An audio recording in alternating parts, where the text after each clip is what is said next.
chargeback, refund, whatever it is. They don't even consume the thing yet.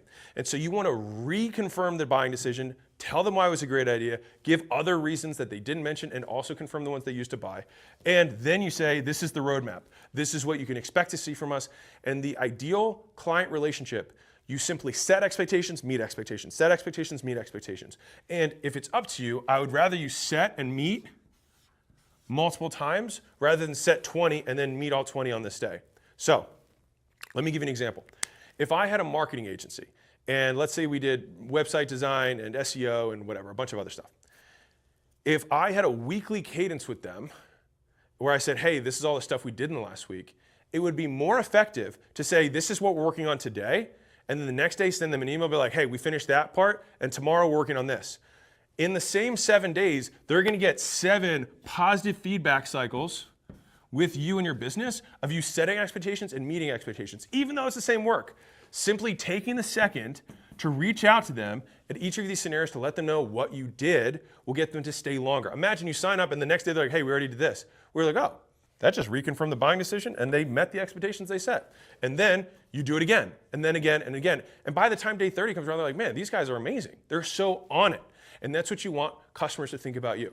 And so you want to set the expectations, you want to reconfirm the decision, and I like to think of something like a walkthrough, which is, how do you use the thing, whatever it is? How do you use our service? If this happens, what do you do?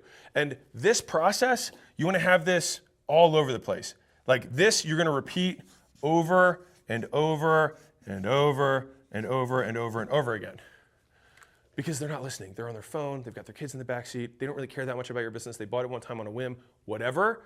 You want to make sure that at least one of the times they hear part of it and they can assemble the whole Mona Lisa picture together through the many times you told them.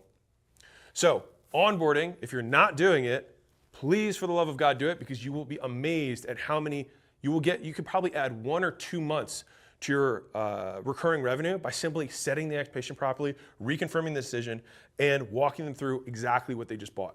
So that gives us our onboarding. And finally, lucky number 7, unlockables. All right, so what's an unlockable? Great question, Jason. Unlockables and milestones.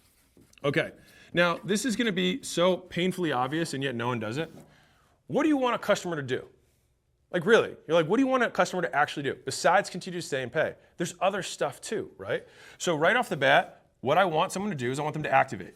Now, if you haven't defined what activation is, you look at the customers that have stayed with you the longest and you ask them what are the things they did early that provided the most value. You can also survey this depending on the size of your customer base. You say, hey, what was the thing that provided the most value? And you can try and guess at this. Once you get this point right, everything you do drives to activate customers. So for example, if you had a software that built landing pages, you might find out that if you get someone to switch to a custom URL rather than XYZ software dot whatever their name is, as soon as they make that switch, they stay 5 times longer. You want to figure out what that activation point was. For Gym Launch, it was if we get someone a $2,000 sale in the first 7 days, the likelihood they stay and continue to pay was monstrous.